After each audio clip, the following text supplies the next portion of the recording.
It all started during the second week of our school's extended lockdown. Remote classes had been in session for over a month, and the novelty of online schooling had long since worn off. I had set up my workspace in the living room, laptop perched precariously on an old coffee table, headphones plugged in, and notes scattered around me.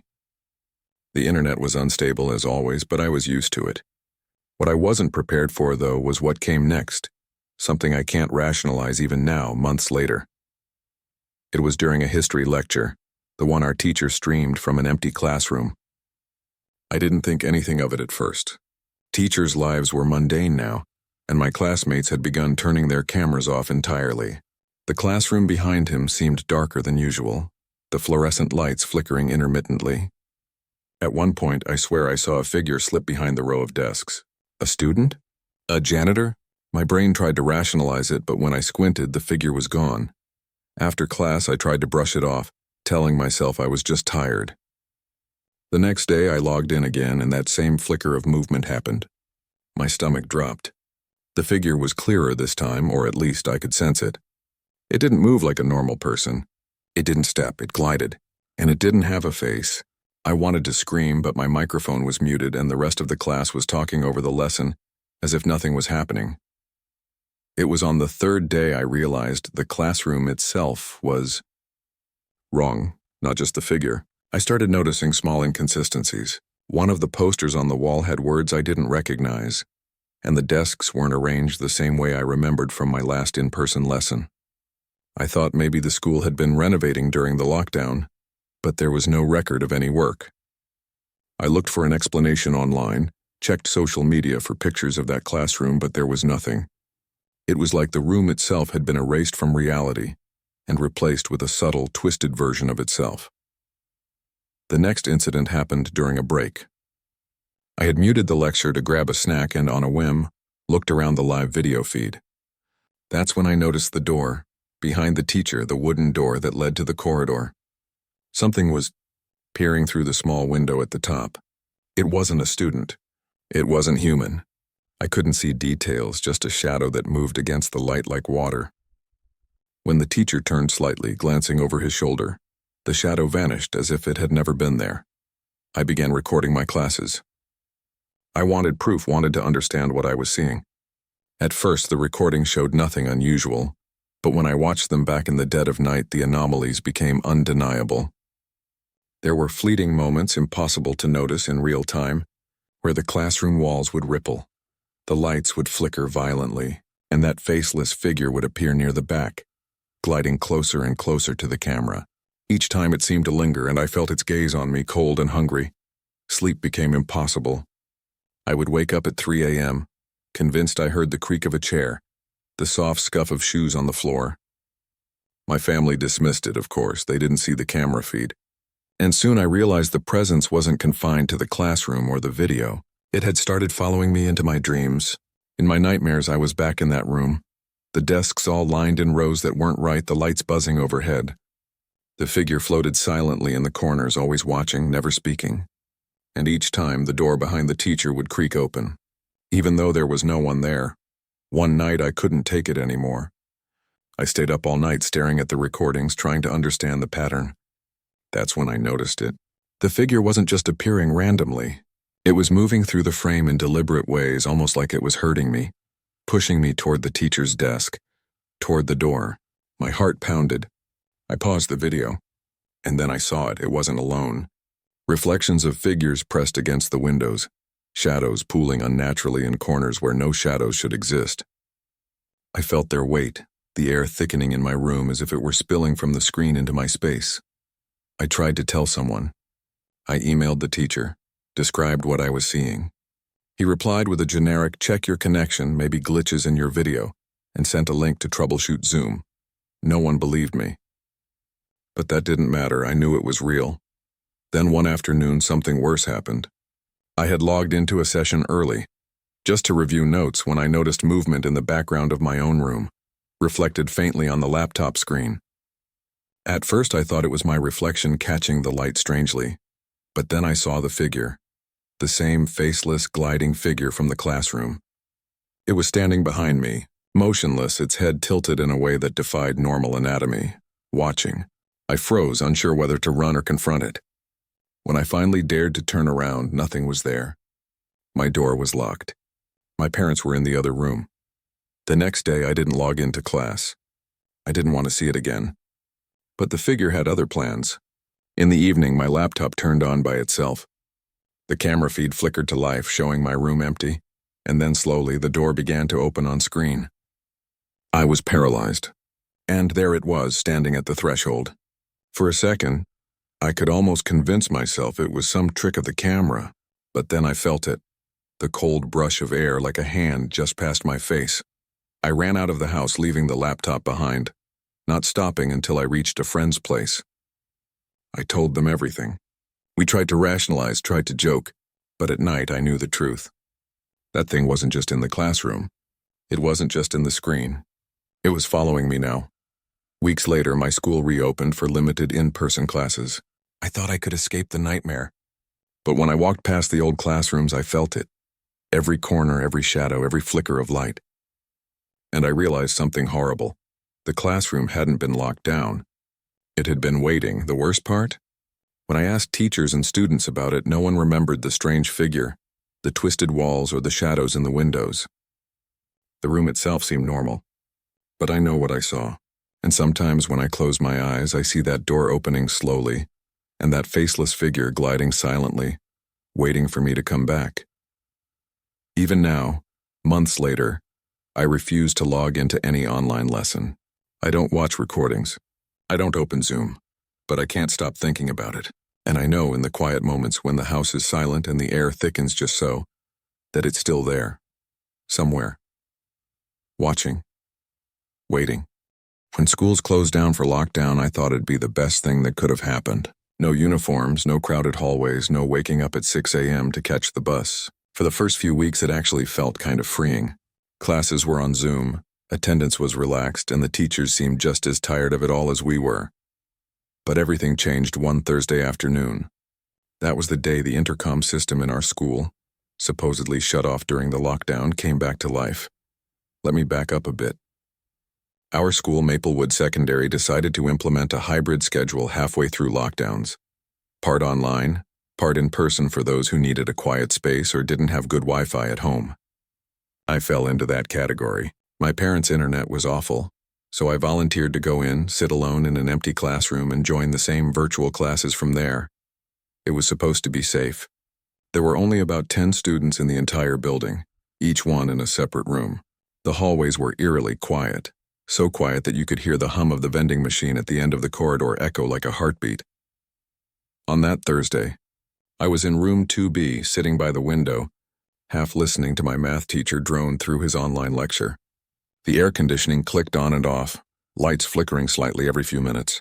It was peaceful in a strange, empty kind of way, until the intercom crackled to life. At first, it was faint, a scratchy hiss, the kind you get when an old speaker warms up. Then came a voice. "Attention, students. Lockdown procedure in effect. Please remain in your classrooms." I froze. That wasn't possible. There were no drills scheduled. In fact, we'd been told all safety protocols were suspended since no one was technically on campus. I looked out into the hallway through the glass panel on the door. Nothing. Just that heavy golden afternoon light spilling across the tiles. Principal Dorsey?" I said aloud, though I knew no one could hear me. The voice continued, distorted and monotone.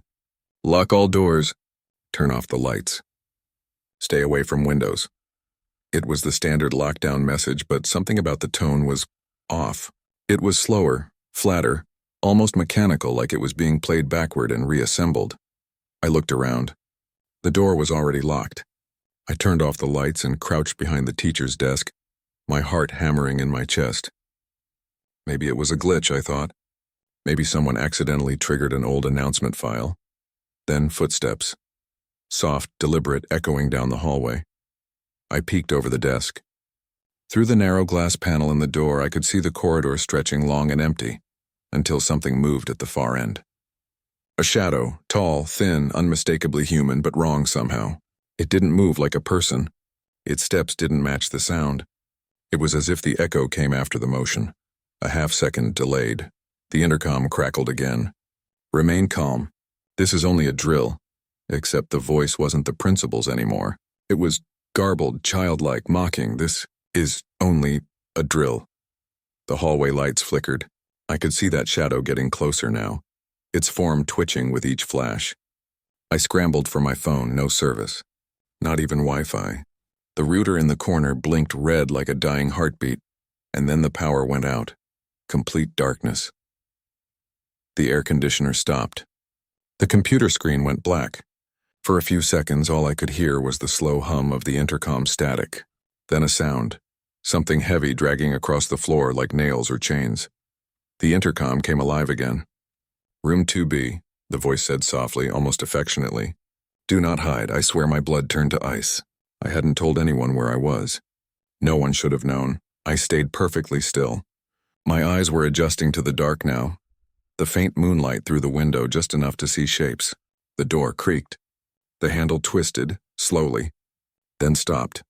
Whoever or whatever was outside began tapping, not knocking, tapping 1, 2, 3. A pause. Then again. The pattern was rhythmic, almost like Morse code. I didn't dare move, but my mind raced. I counted 3 short taps, 1 long drag, 2 short. I looked it up later. It roughly spelled OPEN. My throat went dry. "Attention, students," the intercom whispered again. Lower now, closer. "If your door is locked, open it." I bit down on my sleeve to stop from making a sound. The handle twisted harder this time, shaking violently, but the lock held. Then silence. 5 minutes passed, maybe 10. I started to believe it was over until I heard it breathing. Not from the hallway this time, but from the vent above me.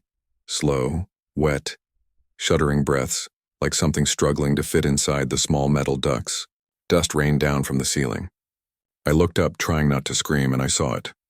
A pale hand, too long, too thin, pressed against the vent grate. Then another. It moved like it was crawling inside the walls, its limbs bending at impossible angles. I bolted for the door.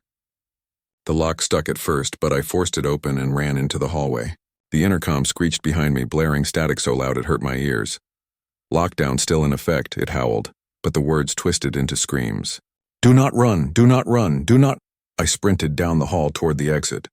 Every door I passed was open now, even though I knew no one else was in the building. Inside each room, chairs were overturned, screens flickering faintly. And in every reflection, computer monitors, glass cabinets, even a locker mirror, I saw it behind me, that same thing from the vent, crawling, stretching, following. I reached the front entrance, slammed into the push bar, locked. Every exit door I tried wouldn't budge. I started pounding on it, screaming for help, but the only sound that answered was that damn intercom again, whispering my name now. Evan. It wasn't the distorted voice anymore. It was my own, Evan. "Come back to class." The hallway lights exploded. Sparks rained down. My vision blurred, ears ringing, until I found myself face down on the tile. I don't know how long I was out. When I woke up, everything was normal. The power was back. The intercom was silent. I looked at my phone. It was 6:45 p.m. The sun had set. I should have been gone hours ago. When I got home, my mom said she'd called the school multiple times when I didn't answer. No one picked up. When she went herself, the building was completely dark, locked from the outside. The next morning, I tried to tell the administration. They said there was no record of any lockdown alert. The intercom system, according to the janitor, had been disconnected since the first lockdown months ago. And room 2B? The janitor said it had been sealed off for renovation since last year. But I was there. I still have the bruise on my arm from where I hit the floor. I still remember the way that voice whispered through the static, my own voice telling me to open the door. I never went back after that. I finished the year remotely, using the worst Wi-Fi in the world, and I didn't care. Sometimes, though, when I'm sitting in class on my laptop and the teacher unmutes their mic, I hear it faintly in the background, the hiss of an intercom, a crackle of static, and a voice, whispering like it's crawling through wires. "Attention, students." Lockdown still in effect. Lockdowns had stretched on for months by the time our school implemented emergency substitutes for in-person sessions. These were teachers brought in at the last minute, only for small groups of students who couldn't manage remote learning at home. I wasn't thrilled, but my parents insisted I go. My room at home was chaos. The Wi-Fi was unreliable, and honestly, I was tired of staring at the same 4 walls. I arrived that Monday morning a little early so I could pick a seat by the window. The hallways were nearly empty as usual, except for the faint echo of a mop in the distance and the distant hum of flickering fluorescent lights. The substitute's name was Mr. Holloway. I remember the name because it felt wrong. There was something off about him the moment he walked in. Too tall, too thin, skin almost too pale, eyes a strange shade of gray that reflected the light like mirrors. He smiled politely at the few of us scattered in the classroom, and I immediately felt a chill in my chest, the kind you get when someone looks at you like they've already seen your life. "Good morning," he said softly, his voice too smooth, almost melodic. "I'll be your teacher while your regular teacher is on leave." The first hour passed without incident. We worked on assignments and he gave precise instructions. But then something unnerved me. I noticed he had a small notebook on his desk, old and leather-bound, which he occasionally opened. What caught my attention was not the notebook itself, but the pages filled with names. Names of students. Not just our class, but every student in the school. And beside each name, dates. Dates that didn't make sense. Some were in the past, some in the future. I blinked. He caught my gaze and smiled, that same unnatural smile. "Curious, are we?" he said. "It's important to keep track." I wanted to laugh, to make a joke, but the words stuck in my throat. Something about the notebook made my stomach churn. By the second day, the tension grew unbearable. The few other students in the room seemed oblivious. They whispered to each other, laughed quietly, and left the classroom on breaks without fear. But I felt watched constantly. My chair felt too heavy in the wrong spots. My pencil seemed to vibrate faintly in my hand. And then, around 2:15 p.m., I heard it. A faint scratching, almost imperceptible, coming from the corner of the room. I turned expecting to see a rat or maybe a vent rattling. But the corner was empty. "Do you hear that?" I whispered to no one. Mr. Holloway was watching me, his expression unreadable. "Sometimes," he said slowly, leaning forward, "you have to listen carefully to understand." I didn't understand. Not yet. It was on the third day that things went completely wrong. We were working on an assignment when I noticed the lights dim slightly. Not flickering, dimming. The hum of the air conditioning dropped, replaced by the subtle, almost musical sound of scratching. The sound wasn't coming from a single source anymore. It was everywhere. On the ceiling, under the desks, through the walls. I froze. The other students didn't notice. No one seemed to hear it. I looked at Mr. Holloway. His eyes were wide now, and he wasn't smiling. "It's time," he said. The door locked behind him. I swear I saw the handle click by itself. Panic gripped me, but I couldn't move. The scratching grew louder, forming patterns almost like letters. I blinked rapidly, and the letters became words. "We know you."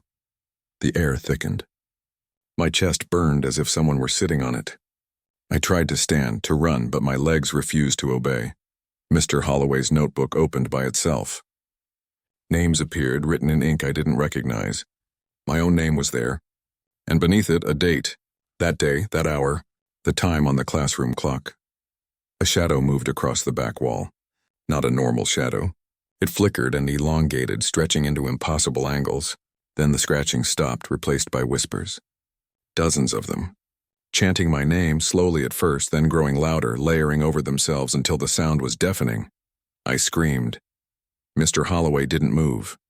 He just whispered, almost tenderly, "Don't be afraid. They've been waiting for you." Then the shadows started to detach from the walls. They pooled on the floor, forming shapes, thin skeletal forms with no faces. Limbs bending in ways they shouldn't.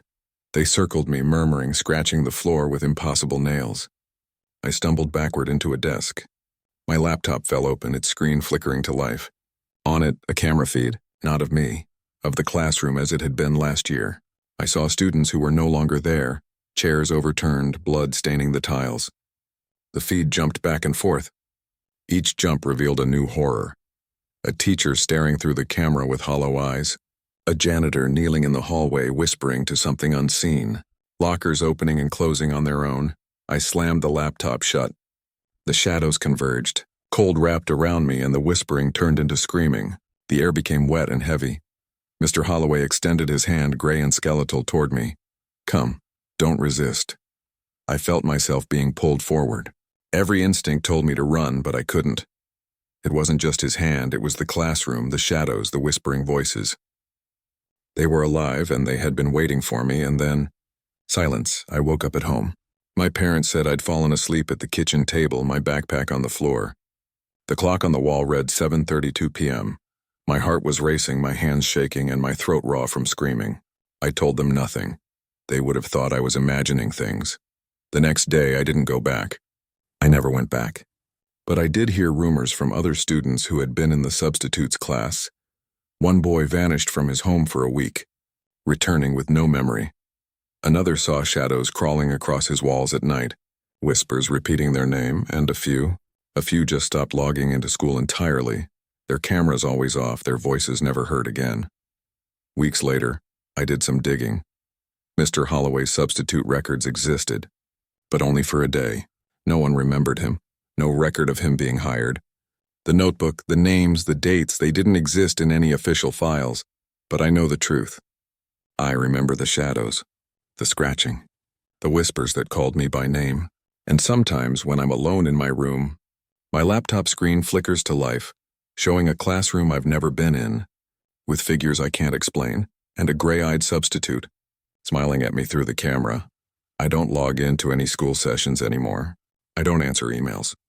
I don't check the classroom portal because I know if I do, he will be waiting. And next time I might not wake up at home.